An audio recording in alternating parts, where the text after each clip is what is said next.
When Disney bought Lucasfilm and Star Wars, they decided to pretend that the expanded universe at the time didn't exist, and they started afresh, breaking the hearts of Star Wars fans everywhere.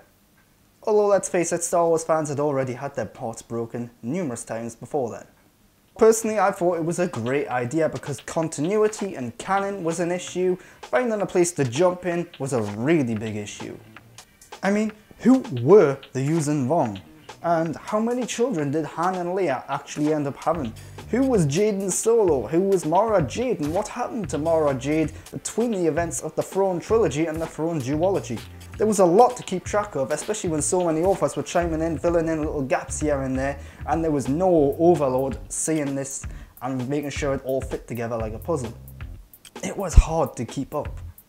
So, like I said, Disney started afresh. They started the canon over, deciding that everything that came out from that point onwards, books, comic books, video games, you name it, was all canonical, fitting in with the events of the films and the TV shows. So what that means is we are now approximately 5-6 years after the Disney takeover.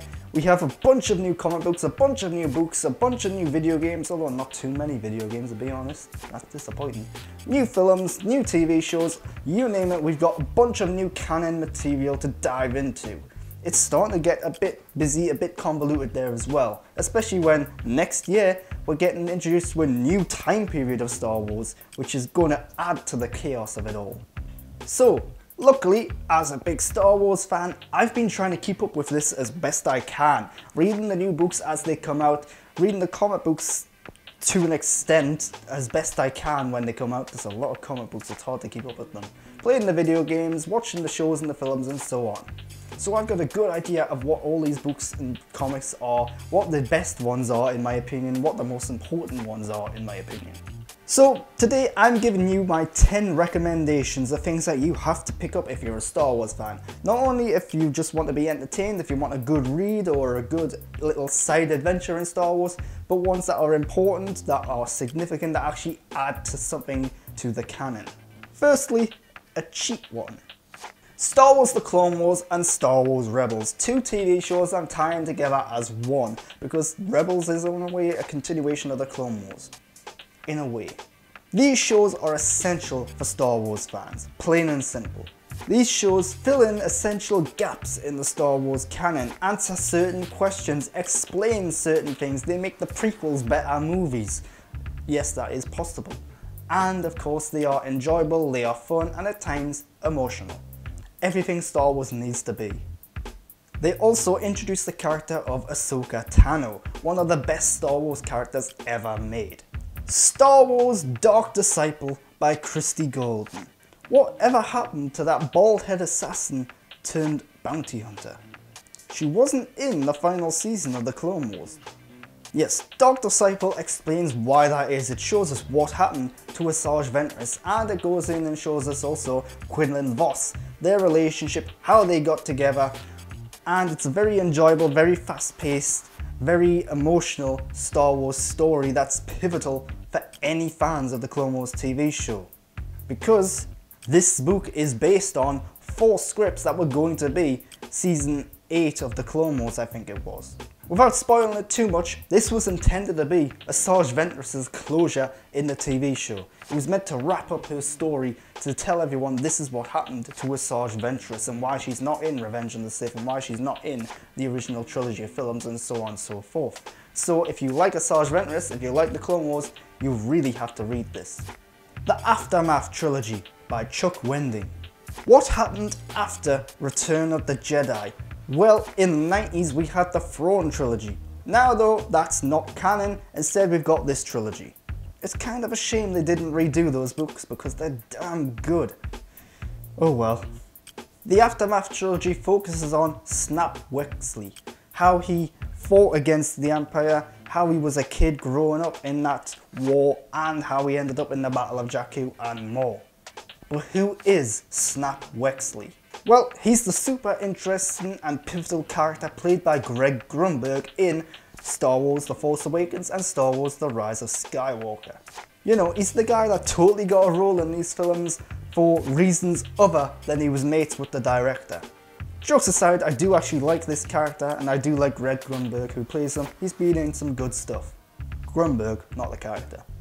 Anyway, the Aftermath Trilogy shows us what happened to the Empire after the fall of the Emperor, how the Empire was scattered, how it was made up of admirals trying to seize control, how Ray Sloan managed to do that, what then happened into the lead up of the Battle of Jakku, how the war came to an end, and of course it sets up some teasers, particularly what's going on in the unknown regions for the future films. Why did the Rebels want to eradicate its own military though? That was a weird choice. If you can overlook or get over the unusual tense and prose used in this book, literally I've never read a book written quite like this before, then this is an enjoyable trilogy of books, and I actually think each book gets better than the last one. Now this one is a real cheat answer. The books of Claudia Gray. Claudia Gray's foray into the Star Wars universe has been simply brilliant. Star Wars Lost Stars, Star Wars Bloodline, Star Wars Leia, Princess of Alderaan, Star Wars Master and Apprentice. Looking around, doing some research, I'm really happy to see that I'm not the only one that really thinks Claudia Gray has been one of the best writers in the new Star Wars canon. Each one of her books has been, at the very least, good, most of which have been great. And I'm really looking forward to whatever her next book is, which I believe is going to be one of the launching books of the new High Republic time period. These books, however, are not only some of the best, well-written, most interesting books of the new Star Wars canon, but also some of the most important. Claudia has a way of just bringing characters to life, both from the films, giving them a voice that actually sounds and makes them believable and makes them seem like the characters and the actors from the movies and TV shows, but also introducing new characters that seamlessly fit in. So in Star Wars Bloodline, she explains where the First Order came from, how it was the Empire turning into this new group. She explains where the Resistance came from, and she goes into further details about Leia, how she separated from the New Republic to lead the Resistance. Meanwhile, Princess of Alderaan is a cool origin story for Leia, as it seems to be. And it also introduced us to the character of Admiral Holdo, although she wasn't an admiral at the time, who would later end up being played by Laura Dern in The Last Jedi. Let's not talk about that film here though. Then you've got Lost Stars, a side story to the original Star Wars trilogy, focusing on two characters who have a romantic, emotional connection / relationship which branches the entire Star Wars canon and even goes further in one of the first books of this type to actually go beyond Return of the Jedi and explore the Battle of Jakku. Then you've got Master and Apprentice, which primarily focuses on the backstory of Qui-Gon Jinn, his relationship with Obi-Wan Kenobi and Count Dooku, and introduces us to another cool new Jedi. Essentially, she's explored every time period in the new Star Wars canon, from the Republic to the Rebellion, to the new sequel trilogy, and now she's even going to explore the High Republic. I can't wait to see what she does next. Thrawn by Timothy Zahn. When the original Thrawn trilogy was deemed to be non-canon, a lot of people, a lot of fans of Star Wars had their hearts broken because these books were brilliant and the central character was so fascinating, so interesting and so good. He actually rivaled Darth Vader as one of the best Star Wars villains at the time in many people's eyes. Then Star Wars Rebels came along and reintroduced the character of Thrawn into the new canon. Yes, it's all a little bit different now, the time period's a bit on the weird side now because Thrawn was originally later on but now he's earlier. And yeah, they changed the whole story, his backstory, his origins and so on. But it's still the same character, he's still so fascinating and interesting. Again, I do wish that the big blue baddie was introduced a new version of the Thrawn trilogy that reconfigured the canon, but hey, some alternate reality universe got that treatment, I guess. Alphabet Squadron by Alexander Freed. Taking place after the events of Return of the Jedi, Alphabet Squadron is a more militaristic approach, more serious approach to Star Wars, focusing on a ragtag group of pilots who come together, form a squadron to take down an evil TIE fighter squadron, causing some havoc. It's very character focused more than story focused. It dives into the characters' motivations, their psyche, what makes them tick, who they are, what their backstory is. It also focuses on a lot of strategy and military tactics and battles and combat and what that does to a person and so on and so forth. Perhaps a little too much so. One of the more important things that this book does is it actually expands upon an event that happened in Star Wars Battlefront 2's campaign. And it explains how that happened, why that happened, and what people thought about it, to a certain extent. Because let's face it, the way Operation Cinder happens in Star Wars Battlefront 2's campaign, it does seem like it was just a case of bad guys doing bad things just because. This book makes it very clear that the bad guys done bad things because another bad guy told them to do so. That's totally better. Ultimately, this is a really enjoyable book. It adds new characters to the canon, it's really fun, well written for the most part, and of course it's a trilogy, so it set things up for what could be a pivotal trilogy in the new canon. It remains to be seen though, because the third book isn't out yet. Star Wars Resistance Reborn by Rebecca Roanhorse.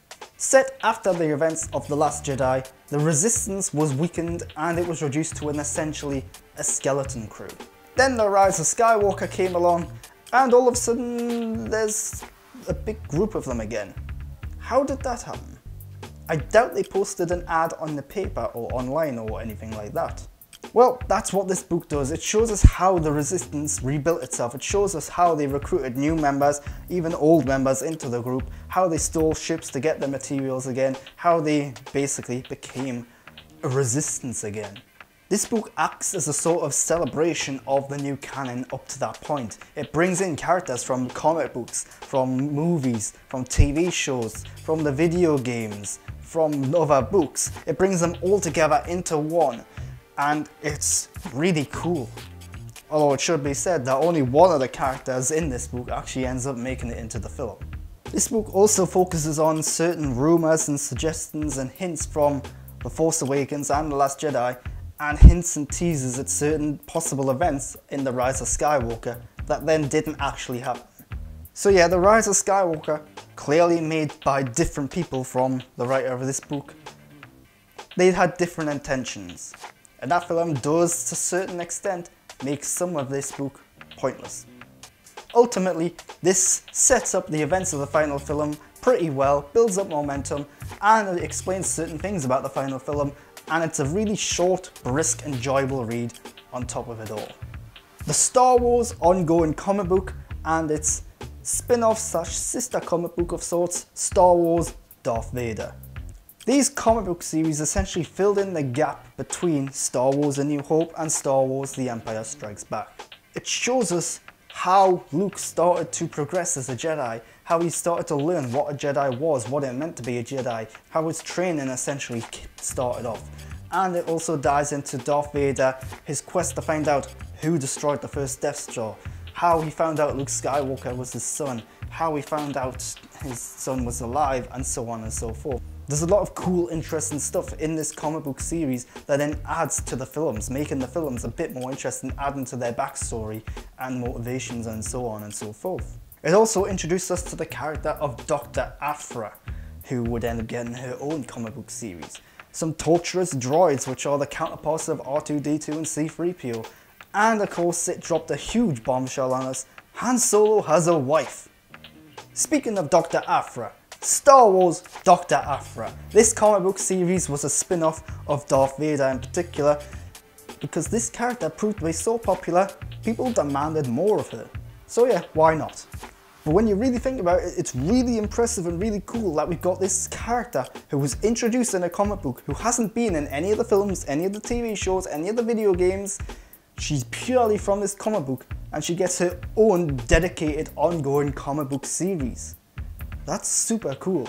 But she's an archaeologist. She goes on these quests looking for artifacts. She comes across Jedi artifacts, which prove to be a bit of a problem for her. She encounters evil Wookiees, torturous droids, and well, a bunch of bad individuals in the underworld.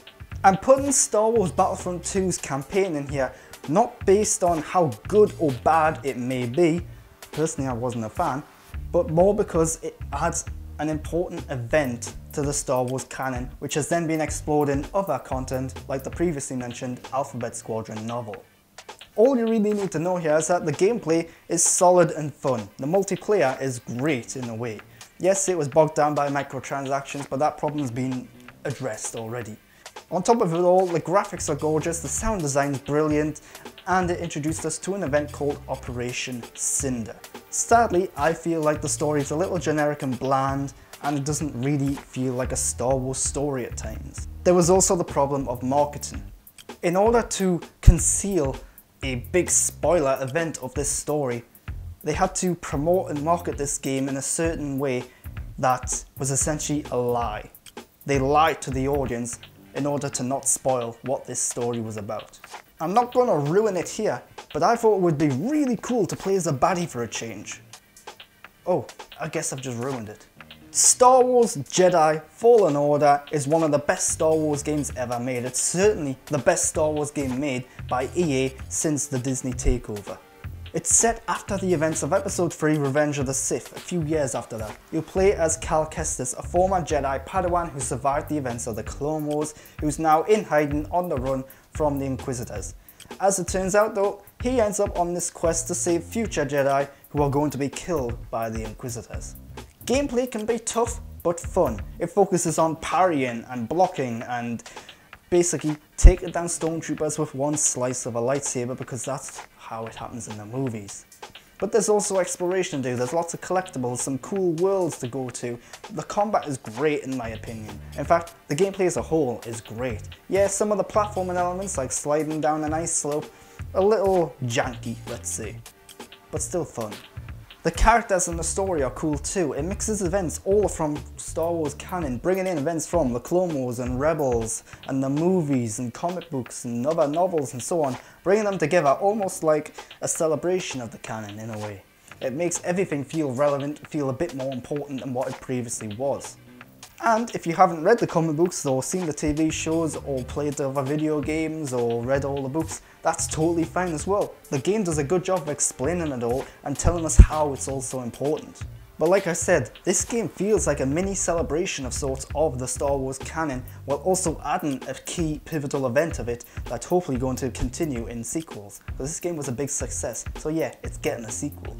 And those are my recommendations for the new expanded universe, the new canonical Star Wars expanded universe. Hopefully you'll dive into them, hopefully you'll dive into some of the other stuff as well, because there is other good stuff out there. If you've liked this show though, I'd appreciate it if you subscribe to my channel to get more content like this, of course. You can also go over to Twitter and Instagram and follow me at _GrantBurton to get all of my thoughts and opinions up to date as they happen, if I can be bothered to post them. And until next time, thanks for watching.